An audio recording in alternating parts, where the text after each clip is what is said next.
Hey folks, this is a great story. This is one of the great restaurant turnarounds in New York history. The restaurant in question is 11 Madison Park, formerly one of Danny Meyer's restaurants, and the inspiration now comes from one of the great musicians, Miles Davis. The chef is Daniel Hum, his business partner is Will Guidara. One of the great restaurants in the city went from being one of Danny's worst restaurants to being his best. And now, these days, Danny sold it to the two new owners, and I will tell you, it's one of the finest restaurants in the city, bar none. I'm Mike Colameco, chef and food lover. Come with me and meet some of today's most interesting chefs and their crews that work in their kitchens. Real chefs, real restaurants, and real recipes. That's what's on the menu. This is Mike Colameco's Real Food. What are in? 2 tough for a course. So let's talk about a restaurant that has great aspirations and achieves them. And by that I mean 4 stars from the New York Times, 3 stars from Michelin, its highest honor, and Relais and Chateau status. And the answer is it's details, details, details. From the setting up of the dining room, which looks like performance art, it looks like a little ballet, how they get this room ready. Nothing's overlooked. And the precision and the finesse in the kitchen is as good as anything I've really ever seen anywhere on the planet. Folks, this is one of the great restaurants in the country, if not the world, and you can see why. Details, details, details. So tell me what I have here, because I see the women out back tying these little bunches of thyme, making a little tea bag, basically. The idea is really like a tea, and this is how you start the meal, because it's really clean. It's a really clean taste. It's also a broth, so it doesn't coat your mouth, but it's a good way to start. And this is a mushroom tea infused with thyme. And what do we have on the side, on the little crouton? And here we have a little brioche, just with a little shaved black truffles. Yeah. You know, I was a little kid sometimes and I wasn't feeling well. My mother would make me a mushroom consomme with a little thyme infusion and these black truffle croutons. Oh. It's remarkable. She knew. I don't know. All right. Salute.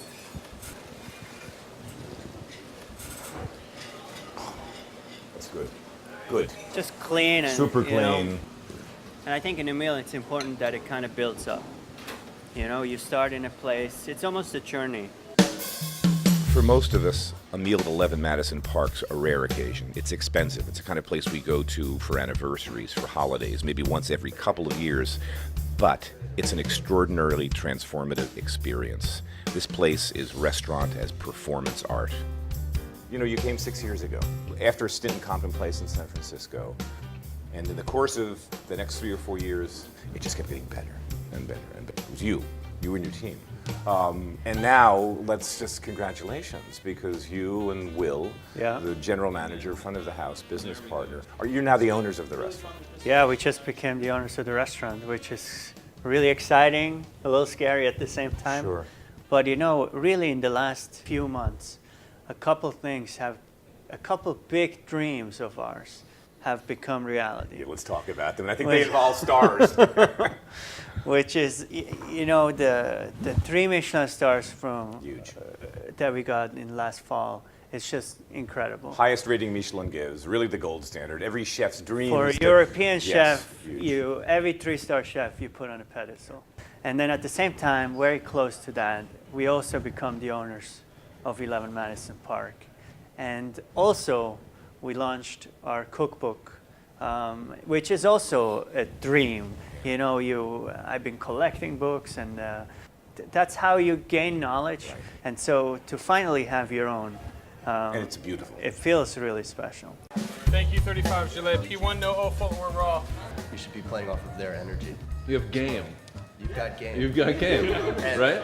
I don't know your background too well, so talk a little bit, because you grew up in the business. I did, yeah. My dad was in the restaurant business. So I grew up in New York, and my dad was the president of a company called Restaurant Associates. No So way. the old Joseph school. Baum. Joseph Baum. My first job was the Four Seasons. Okay. So. And so growing up, that's where I'd spend my time. I'd go to work with him. He did the U.S. Open. They used to do the catering there. They had the Four Seasons, Brasserie, the restaurants at Rockefeller Center. And I loved it. It's all I ever did. And in spite of him and everyone else in my family saying, don't do this, don't do this, it's all I ever really wanted to do. So guys, smoked foie gras terrine, truffle puree, truffle bavaroise, purple potatoes, confit and crumble, sherry vinaigrette, And you'll find greens, wild spinach, red watercress, and red dandelion greens. You're kidding me. This is craziness. So this is for the new foie gras, the smoked foie gras dish we just saw described. This is the little, for want of a better term, the piece of bread that it gets. This is what she's going to look like when it's done. I hope I don't break it. I broke it. Well, I kind of, sort of. So to make these, they bake this caraway bread in-house, slice it thin on a slicer, on oiled parchment paper, wrap it around these tubes, clip them so they don't come open again, and then bake them to just crisp them up to get this beautiful, totally airy. I mean, this thing's almost weightless. It's just all air. And it just smells like caraway. What a great little effect. Details, details, details, huh? So here, every day before service, out of the kindness of the front of the house staff, they set these little thingamajiggers up with these little napkins that have been very lightly moistened with a little water and a little bit of acid, probably a little bit of vinegar. And these are used and distributed all over the kitchen to wipe off the rims of the plates on every station, so there's no fingerprints, no thumbprint, no imperfection, none. That's what they do here, right? It's crazy. Did he like this? Oh, yeah, He loved it. yeah. One of the things to me that's fascinating is the relationship that you guys have as business partners, because Danny wasn't a chef. Danny's a restaurateur. Drew Nieperon, restaurateur. The other half of the equations, guys like Ducasse and Danielle and Thomas Keller, who are chef all the way. With you guys, there's equal footing, there's equal billing. How do you navigate that? Well, and I don't think that's something that either one of us was ever expecting. In fact, when I first came to this restaurant, I was only planning on being here for a year. And I was doing it because Danny asked me to come down here, and he was a guy that I had immense respect for, and so it seemed like the right thing to do. But I didn't want to be here for very long because I didn't want to be in fine dining. For me, fine dining was way too stuffy, and I wanted to be the guy to roll out a chain of whatever it was. But what Daniel and I each kind of saw in one another was someone who could make the other one much better. And so a year into it, based on our friendship, what we quickly realized was, A, fine dining doesn't need to be stuffy if you're having a lot of fun doing it. And if we're having a ton of fun, then it means that work Staff is, yeah, right. exactly. Customers, it just trickles down. And what that creates is a restaurant that's not a chef-driven restaurant, and it's not a restaurateur-driven restaurant. And listen, I think that more people are better if they have the capacity to work really, really well together. And I'm sure you guys, like the great restaurateurs, also know your customers. There's people that want you around the table, and there's people that come here regularly that are just like, they're in and out, leave them alone. He knows how to read a wine. I mean, you sort of get that way too. So you've got the people like me that might come once every 2 years, and that's the big meal of the year. And then you got, the New York suits that have the dough, and they're coming here a lot, and you know everybody's little quirks. Of course, and I think it comes down to doing our homework and making sure that we're keeping diligent records of what our guests' preferences are, whether it's a table or a certain captain that they have a relationship with, and really honing in and identifying what do they want from us versus what do we want to give them. It's really about reading our guests and finding that sweet spot where we can really provide the most incredible experience for them.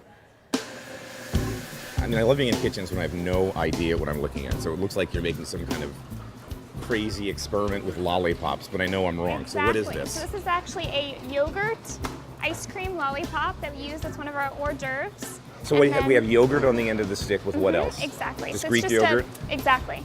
It's an ice cream base, and we freeze it with the nitrogen, and then he's dipping it in cocoa butter for a nice coating, and then he's putting fried lentils. Fried lentils. And some Madras curry powder on top. For just flavor and texture. Exactly. So you've got creamy yogurt, you've got crunch. Well, lentils and yogurt, I'm kind of getting that. It's kind of like in that sort of Indian wheelhouse. I'm always curious with this. Every restaurant has a different take. Thomas Keller at Per Se and French Laundry makes a veal stock that he uses just the backbones, cut 1-inch squares, very specific. Ducasse has his own version of what he uses for his veal stock and how he cooks it. Everything from the size of the flame to the size of the vessel. Here at 11 Madison, their mother stock isn't a veal stock at all. It's a brown chicken stock, and that's what's going on in here. Every day, they start with a fresh batch. This is a ginormous steam jacket kettle full of chicken feet that are full of gelatin and chicken wings that are full of flavor. They've been slow roasted in the oven, put in here. What you have here is a mirepoix, so carrots, and onions that have been sauteed with a red wine reduction. That's what's on top. And this is going to cook real slowly. See the bubbles? That's it. Real slow cook all day long. And this brown chicken stock becomes the mother sauce for nearly everything that comes out of this kitchen, for all of the meat dishes, and even finds its way into some of the fish dishes for body and flavor. We'll see that on the sauce side later in the day, but who knew? Chicken stock. Talk about the food now, because there's a precision, an accuracy, a delicacy to the plates, a balance, a lightness to them. Talk about your style of cooking. Well, at first, and I think you always hear that, and for me it took some time to fully realize it, that it's all about the ingredients. And I think it takes a certain maturity to fully understand that, because when you're young, you feel like, oh, I've learned all these techniques, and it's about that. And it's not. It's about the ingredient. And then you use your technique that you learned. And I think for me, only in the last 3 years, I feel like I fully start to understand what that really means. It doesn't mean that it's just the ingredient on a plate and there's no technique. But it means that It starts with the ingredient is more important than what you can do as a chef. The sourcing of the ingredient is a big part of the job of the chef. And then really to have the ingredient taste the way it was intended to taste. Well, folks, you know me. It's not just about the food. It's about cocktails, and it's about what goes with the food. So let's get a little demo here and see what they have to offer. This is our version of, per se, an Americano or a Pibbs cup, and it's called a sippy cup. It's an ounce and a half of Verna. And then with that, we're going to do a ginger, and we infuse it with dark sugar, with turbinado sugar in equal parts. From that, we're going to do the vermouth de Torino, and we're going to do just fresh squeezed lime juice. Just acid to lighten it up, to give it some balance, Exactly. to polish the flavors a bit.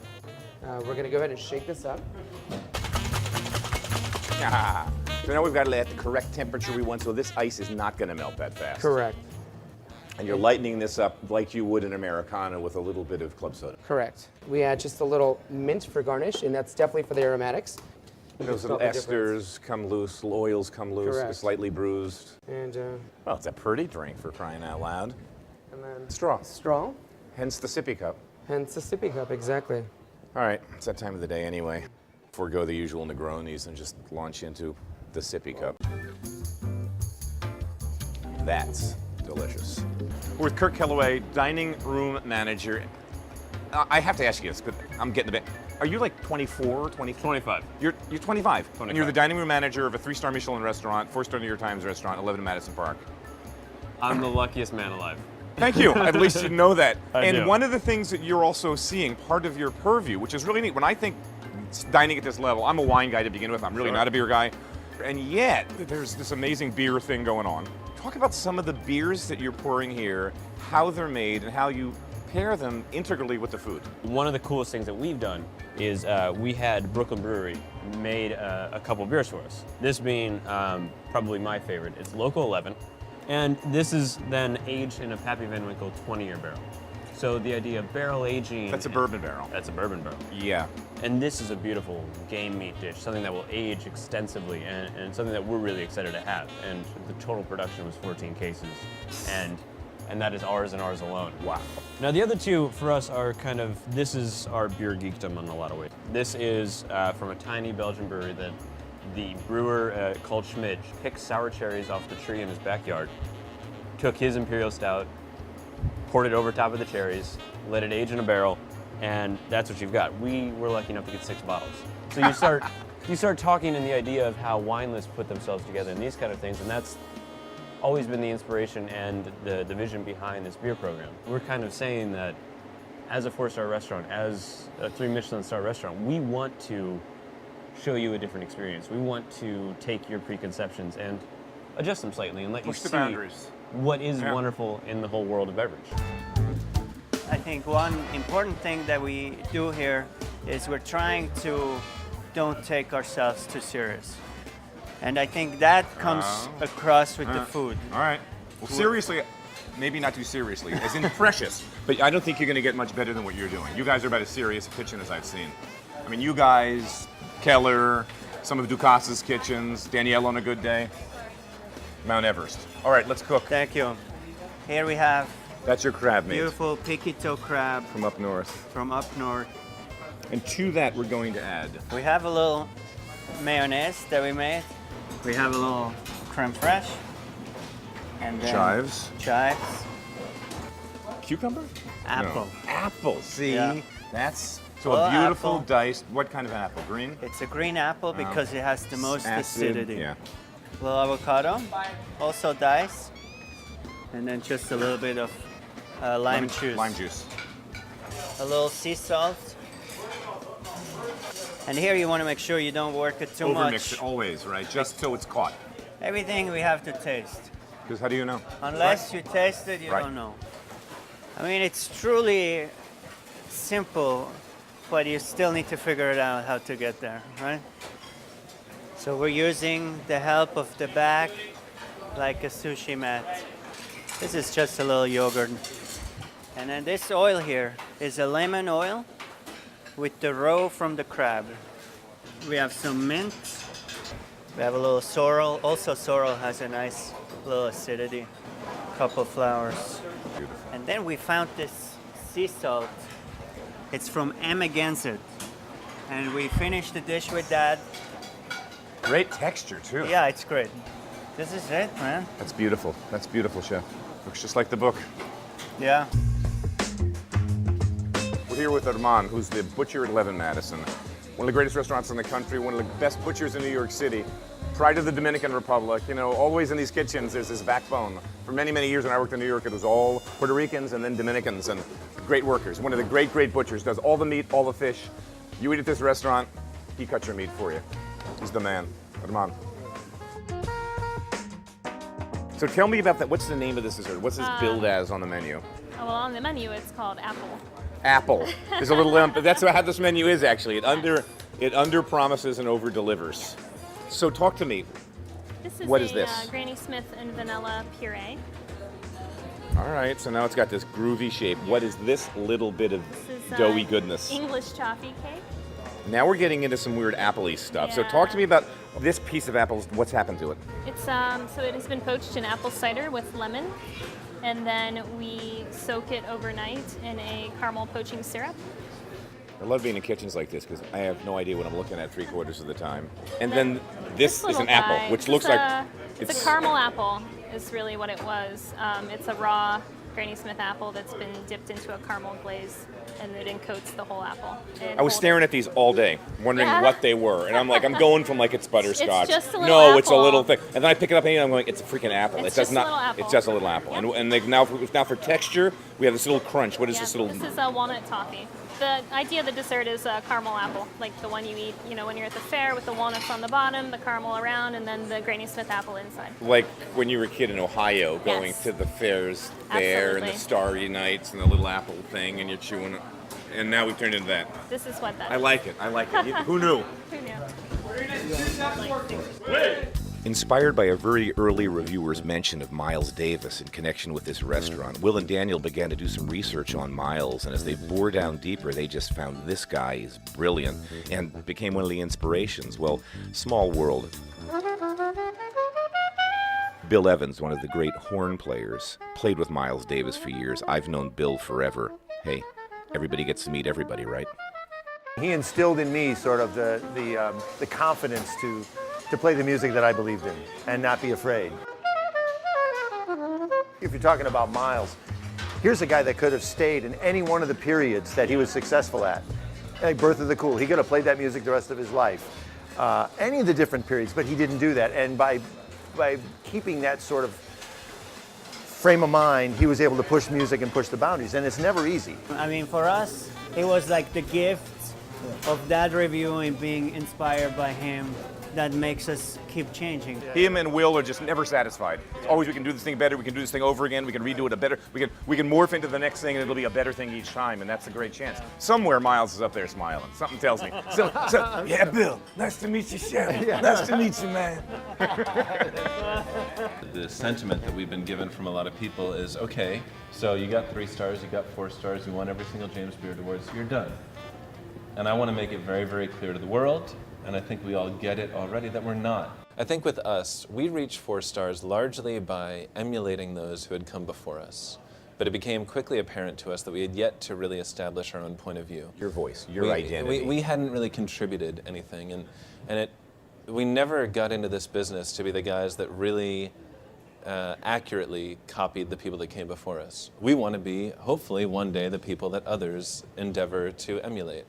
And when we looked at what we considered the best restaurants in the world, what we realized is we had the same talent, we had the same passion, we were working just as hard.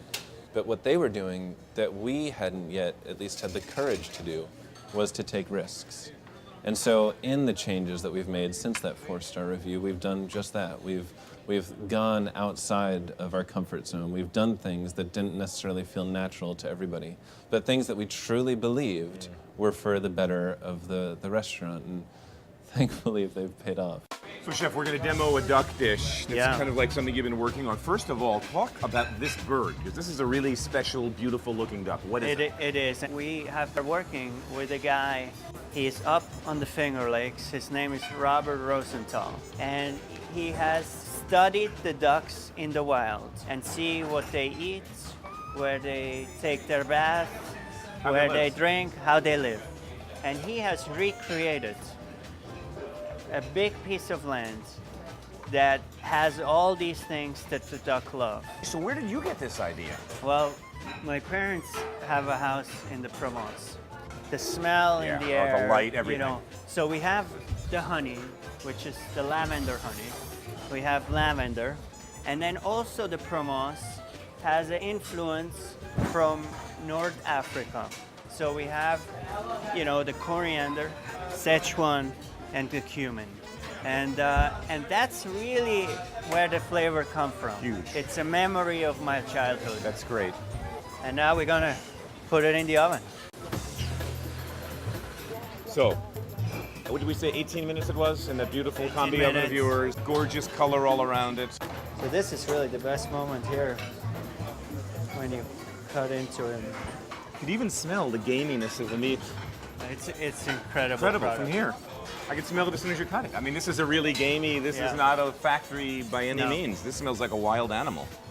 And then the sauce is just made from the bones, and then a little bit of citrus, orange zest, lemon zest, and a little bit of lime zest. To lighten it up a little bit. Yeah, And give it a little acidity. We finish everything with sea salt for texture, for like that burst of flavor. yeah, so funny, how important salt is that way. So I That's want beautiful. you to try it. Can we eat with our fingers? Do you mind? We're in the course. kitchen of, a 3-star Michelin restaurant. Tastes the best that way. Yeah, it does. This is how chefs roll.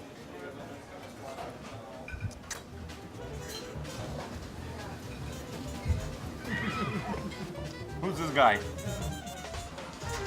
What a great, brilliant dish, brother. Hey, Thank you. this is why we come to restaurants like this, because I'm not doing this at home. Chef, thank you very, very much. Thank you. Pleasure, man. Till next week.